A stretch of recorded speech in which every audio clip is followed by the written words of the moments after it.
राधे राधे, जय श्री कृष्णा।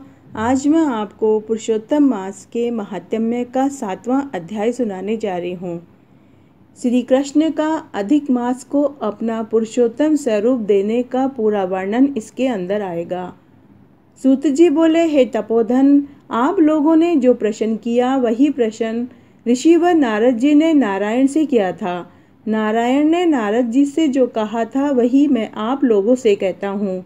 नारद जी बोले, हे बद्रीपते, जब विष्णु अधिक मास के अपार दुख कहकर चुप हो गए तब भगवान श्री कृष्ण ने क्या कहा सो आप हमें बताइए।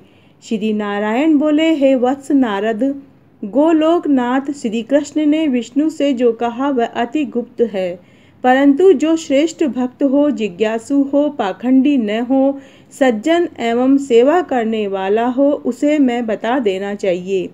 यह गुप्त वचन सुकीर्ति करने वाला, पुण्यात्मा, यश तथा श्रेष्ठ पुत्र को देने वाला है, राजा राज दरबार को वश में करने वाला, दरिद्रता नाशक, पुण्य आत्माओं के सुनने योग्य है। अतः भक्ति सहित इसका आचरण करना चाहिए। श्री पुरुषोत्तम बोले, हे विष्णु, आपने यह बहुत अच्छा किया जो मलमास का हाथ पकड़कर यहाँ ले आए। इससे आपकी लोक में महान कीर्ति होगी। जब आपने अधिक मास को अपना लिया तो मैंने भी इसे अपना लिया है, अतः मैं इसे भी अपना समान सर्वोपरि करूँगा। यह गुण, कीर्ति, प्रभाव, ऐश्वर्य, शक्ति, पराक्रम व भक्तों को वरदान देने में मेरे ही समान गुणवान होगा। जैसे मैं विश्व में पुरुषोत्तम नाम से प्रसिद्ध हूँ, वैसे ही यह भी पृथ्वी पर पुरुषोत्तम नाम से विख्यात होगा। जो गुण मैंने इसको दिए हैं वे सब मुझ में हैं और मेरा पुरुषोत्तम नाम लोक और वेद में विख्यात है। हे जनार्दन, वह सभी गुण तुम्हारी प्रसन्नता के लिए आज मैंने इसे दे दिया है। अतः हे मधुसूदन, आज से मैं ही इसका स्वामी हूँ। अब इसका पुरुषोत्तम नाम होने से सब जगत पवित्र हो जाएगा और यह मेरे समान होकर सब मासों का स्वामी होगा। अब यह जगत पूज्य और विश्व वंदनीय होगा। इसकी जो लोग पूजा, व्रत, आराधना करेंगे उसके सब दुख, दारिद्र्य नाश हो जाएंगे।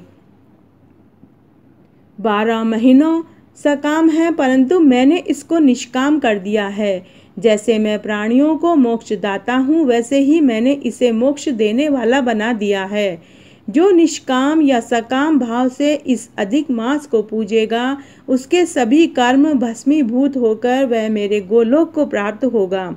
इसमें जरा भी संशय नहीं है।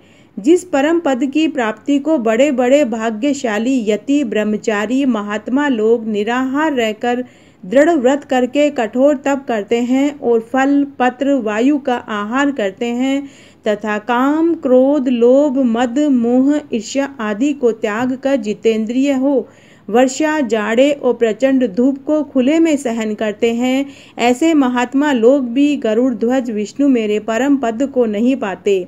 किंतु पुरुषोत्तम मास के आराधक केवल एक मास की आराधना से ही वृद्धावस्था रहित होकर परम पद को, गोलोक को बिना परिश्रम के प्राप्त कर लेंगे।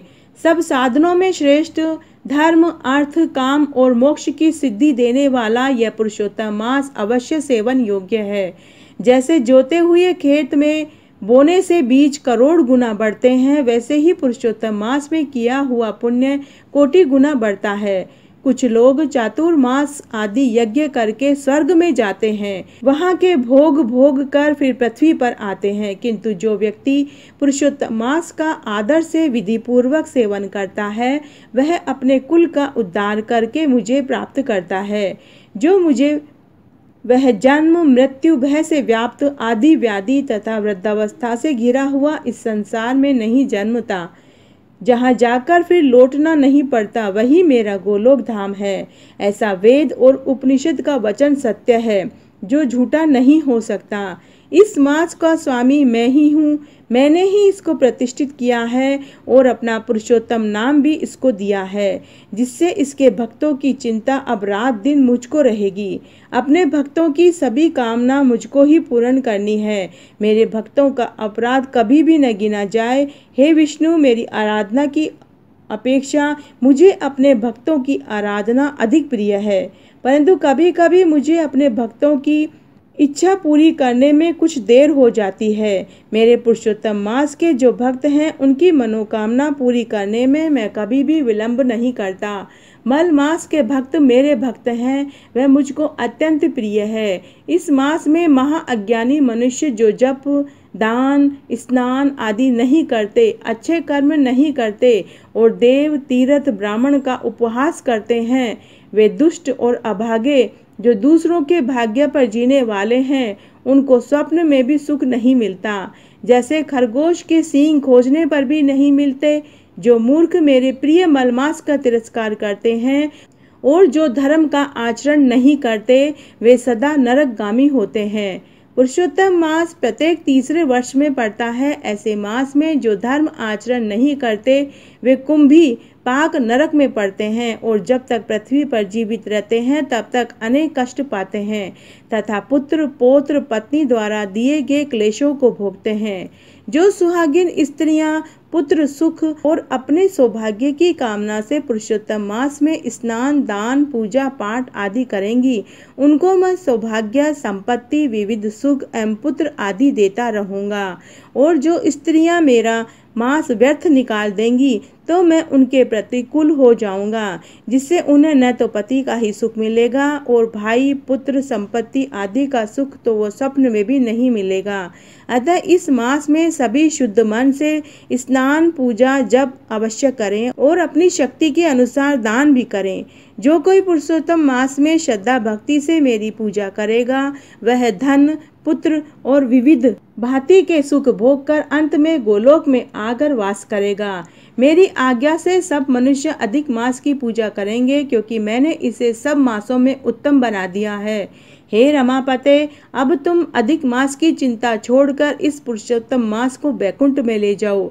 श्री नारायण बोले। इस प्रकार विष्णु भगवान के मुख से ऐसे रसीले वचन सुनकर बड़े ही आनंदित हुए और मल मास को साथ लेकर नवीन मेघ के समान श्याम कांति वाले श्री श्याम सुंदर को प्रणाम करके गरुड़ पर बैठकर शीघ्र ही अपने बैकुंठ को चले गए। तो आज मैंने आपको पुरुषोत्तम मास का 7वां अध्याय सुनाया। अगर आपको ये पसंद आता है तो अपने दोस्तों और रिश्तेदारों में ज़्यादा से ज़्यादा शेयर करके पुण्य कमाएं। धन्यवाद।